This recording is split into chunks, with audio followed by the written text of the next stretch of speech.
لا حول ولا قوة إلا بالله العلي العظيم حسبنا الله ونعم الوكيل نعم المولى ونعم النصير بسم الله الرحمن الرحيم الحمد لله رب العالمين بارئ الخلائق أجمعين وباعث الأنبياء والمرسلين الذي بعد فلا يرى وقرب فشهد النجوى خلق الخلائق بقدرته ونشر الرياح برحمته ووتد بالصخور ميدان أرضه والصلاة والسلام على العبد المؤيد والرسول المسدد والمصطفى الأمجد حبيب إله العالمين أبي القاسم محمد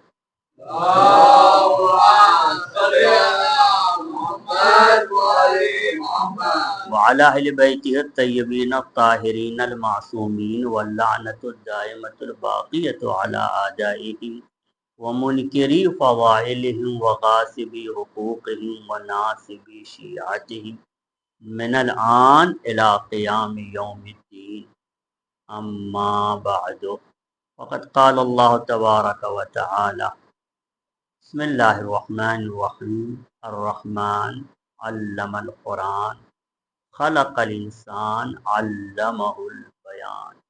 ایک صلوات پڑھیں محمد.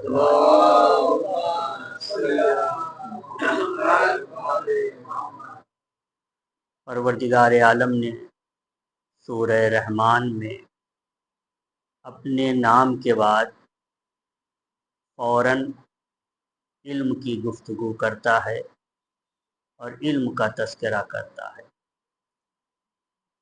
خدائے رحمان جس نے قرآن کی تعلیم دی، اپنے نام کے بعد فوراً تعلیم کی بات کر رہا ہے، علم کی بات کر رہا ہے. پھر یہ بتا رہا ہے کہ ایک ذات ہے کہ جس کو میں نے دنیا میں پیدا کرنے سے پہلے علم دے دیا ہے. چنانچہ وہ جیسے ہی دنیا میں قدم رکھتا ہے اور پیغمبر حکم دیتے ہیں کہ قرآن پڑھو تو وہ قرآن بھی پڑھ کر سناتے ہیں، توریت پڑھو تو توریت بھی پڑھ کر سناتے ہیں، انجیل بھی سناتے ہیں. کہ اگر صاحب توریت موسیٰ بھی آ جاتے تو یہ کہتے کہ ہم سے بہتر پڑھ رہے ہیں. اسی طرح سے ہر کتاب آپ نے تلاوت کی. عزیزو، علم پہ بہت زور دیا گیا ہے اور مولائے کائنات نے علم پہ کافی تاکید کی ہے اور یہ فرمایا کہ دیکھو، علم کے لیے تم ہمارے در پر آنا، کسی اور در پہ نہ جانا. تم کائنات کے مشرق میں چلے جاؤ، مغرب میں چلے جاؤ، چراغ لے کے ڈھونڈو، جو علم ہمارے یہاں سے ملے گا وہ علم تمہیں کہیں اور سے نہیں مل سکتا. اور یہ یاد رکھو، علم در حقیقت ایک نور ہے. یہ نور ہر ایک کو حاصل نہیں ہوتا ہے. اس نور کے حاصل کرنے کے لیے ضروری ہے کہ پروردگار عالم اس دل سے راضی ہو جس دل میں یہ نور ڈالنا چاہتا ہے. جی، العلم نور یقذفہ اللہ فی قلب من یشاء. علم نور ہے، اس نور کو اللہ اس دل میں رکھتا ہے جس دل کو خود پسند کرتا ہے. جی، پروردگار عالم پسند کرتا ہے. دیکھیے، ہم لوگ مجلس میں آتے ہیں، فرش عزا پہ بیٹھتے ہیں، ٹھیک ہے یہ جسم ہمارا جسم ہے، لیکن ذرا غور کیجئے یہ ہمارا نہیں ہے.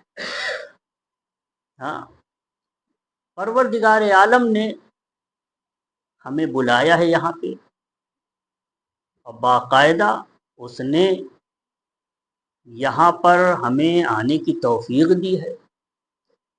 فضائل جو ہم سنتے ہیں، اللہ نے ہمارے اندر کانوں کے اندر اتنی ظرفیت دی ہے کہ ہم اہل بیت کے فضائل کو سن کے دل و دماغ میں بیٹھا سکتے ہیں، ہمارے اندر اتنی ظرفیت ہے، لیکن یہی فضائل اگر اغیار کے سامنے بیان کیے جائیں تو ان کے اندر صلاحیت ہی نہیں ہے، فوراً انکار کر دیں گے۔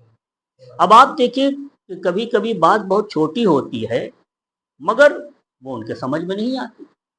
مثال کے طور پر اگر ہم مولائے کائنات کی تعریف کرتے ہیں، ان کے فضائل کو بیان کرتے ہیں، ائمہ تحریر کے فضائل کو بیان کرتے ہیں، ان کے اقتدار کو بیان کرتے ہیں، ان کے علم کی گہرائی کو بیان کرتے ہیں، اور دوسرے لفظوں میں سمجھ لیجئے جیسے ہم ان کے علم غیب کے بارے میں بیان کریں کہ وہ عالم الغیب ہیں، تو ایک بہت بڑا طبقہ آپ کو مل جائے گا کہ جو انکار کرتے ہیں ان کو علم غیب نہیں ہے، بہت بڑا طبقہ مل جائے گا، سمجھ گیا بات۔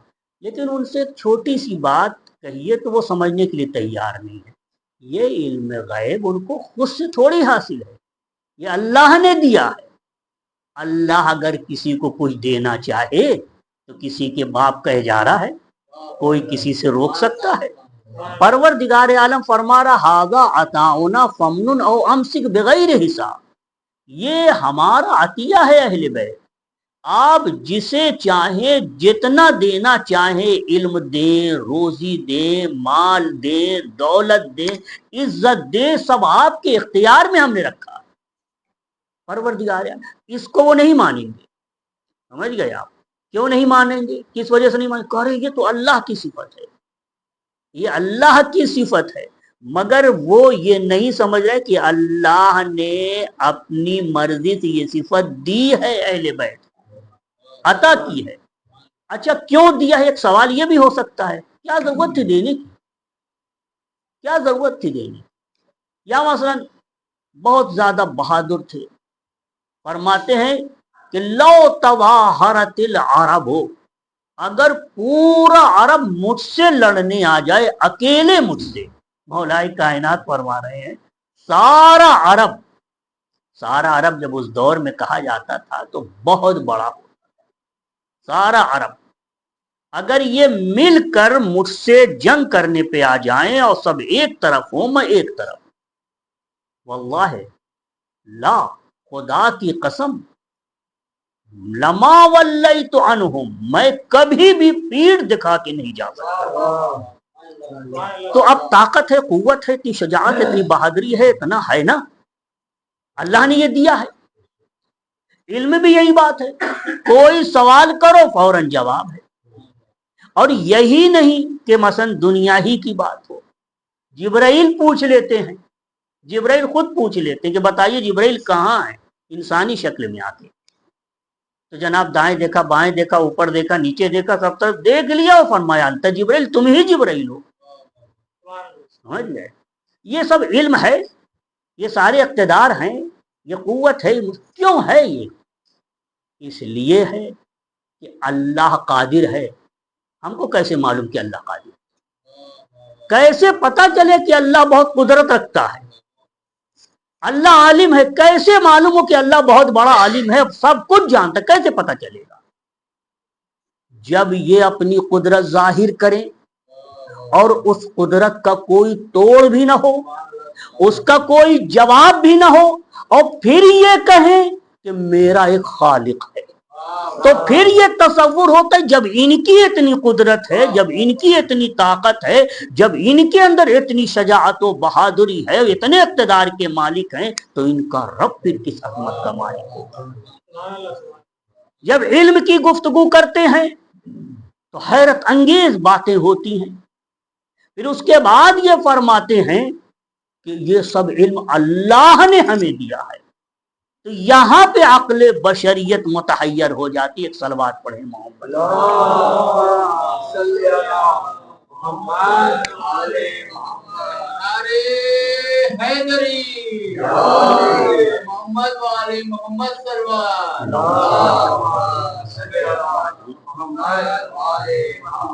اس سے تو ہمارا عقیدہ اور مضبوط ہوتا ہے، یعنی ہم اللہ کی قدرت کا اعتراف کر لیتے ہیں کہ یقیناً جب یہ اتنے اقتدار کے مالک ہیں، اس کے باوجود اپنا ایک خالق قرار دیتے ہیں اور اس خالق کی طرف دعوت دیتے ہیں۔ جب یہ اتنے علم کے مالک ہیں اور پھر یہ کہتے ہیں ہم سے بڑا بھی ایک عالم ہے، تو یقیناً ایک بہت بڑا عالم ہے جو ان سے زیادہ جانتا ہے۔ تو عزیزو، ان کے ذریعے سے علم حاصل کریں۔ اور عزیزو، سب سے بہترین طریقہ جو علم کا ہے، ہم نے آپ کی خدمت میں فرش ازائے حسین، یہ ائمہ طاہرین کی حکمت ہے۔ ائمہ طاہرین نے خاص طور پر چوتھے امام کے بعد سے مسلسل درس فضائل اہل بیت، علم اہل بیت، اور باقاعدہ منبر معین کیا گیا کہ اس پہ آ کے کسی کے اوپر سے علمی گفتگو کی جائے۔ جی، ایک صلوات پڑھے تو میں اس سلسلے میں کچھ باتیں عرض کروں۔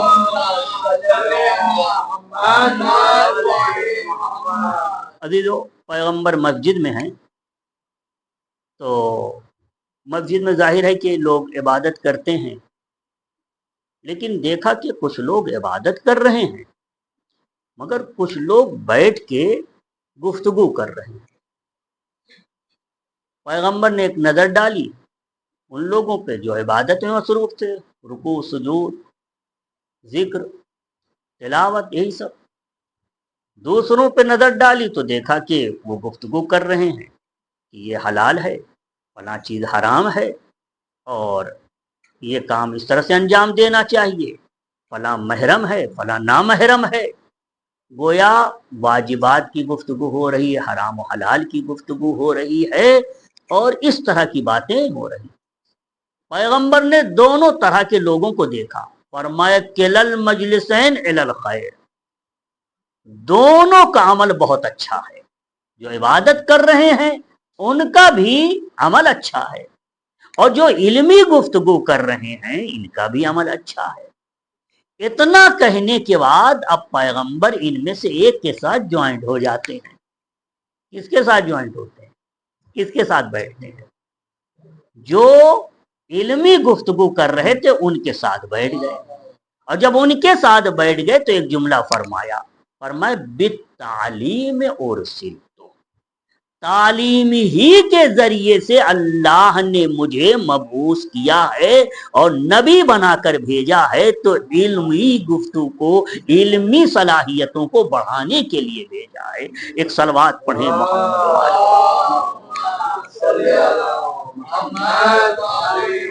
اب اسی مسجد میں دیکھا کہ ایک صاحب آئے ہوئے ہیں، ان کو چاروں طرف سے گھیرے ہوئے ہیں، لوگ گھیرے ہوئے، سارے صحابہ گھیرے ہوئے ہیں۔ پیغمبر قریب گئے کہ دیکھیں کیا ہے کہ صحابہ گھیرے ہوئے ہیں۔ جا کے دیکھا تو ایک آدمی ہے، اس کو لوگ گھیرے ہوئے تھے۔ صحابہ سے پوچھا کہ یہ کون ہے جس کو تم گھیرے ہوئے ہو؟ دیکھیے روایت میں ہے یہ، ہاں روایت میں ہے۔ چنانچہ پیغمبر نے فرمایا کہ یہ کون ہے؟ صحابہ نے جواب دیا علامہ۔ کیا جواب دیا؟ علامہ۔ باقاعدہ یہ روایت میں ہے، علامہ ہی۔ فرمایا مل علامہ، علامہ کیا ہے؟ دیکھیے یہ نہیں پوچھا علامہ کون ہے، علامہ کیا ہے۔ محمد والے محمد